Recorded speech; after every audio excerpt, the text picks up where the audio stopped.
Welcome to the slop farm. Enjoy the video. You start now, pause the game, and open photo mode. You need minimal setup. Just pick a stable vantage point and disable the HUD for a clean image. Use the HUD toggle to remove overlays and reticle. This makes composition easier. Once done, position yourself roughly where you want the focal subject.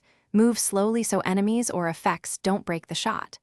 Make sure you've picked a camera-friendly moment, like an enemy pose or set piece, before adjusting finer controls.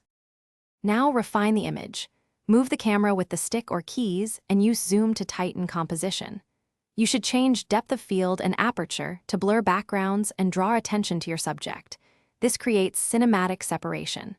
Add filters or color presets to set tone, then tweak exposure and contrast so highlights aren't blown out.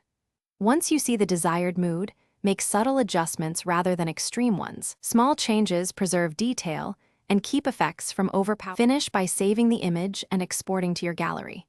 Check the saved file for artifacts and re-enter photo mode to re-edit if necessary.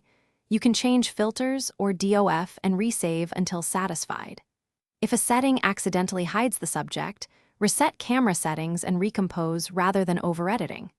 If the mode hiccups or freezes, reload a recent checkpoint or restart the session. That usually clears temporary bugs and returns controls to normal, so you can try again. Thanks for watching. Consider subscribing if we helped you today.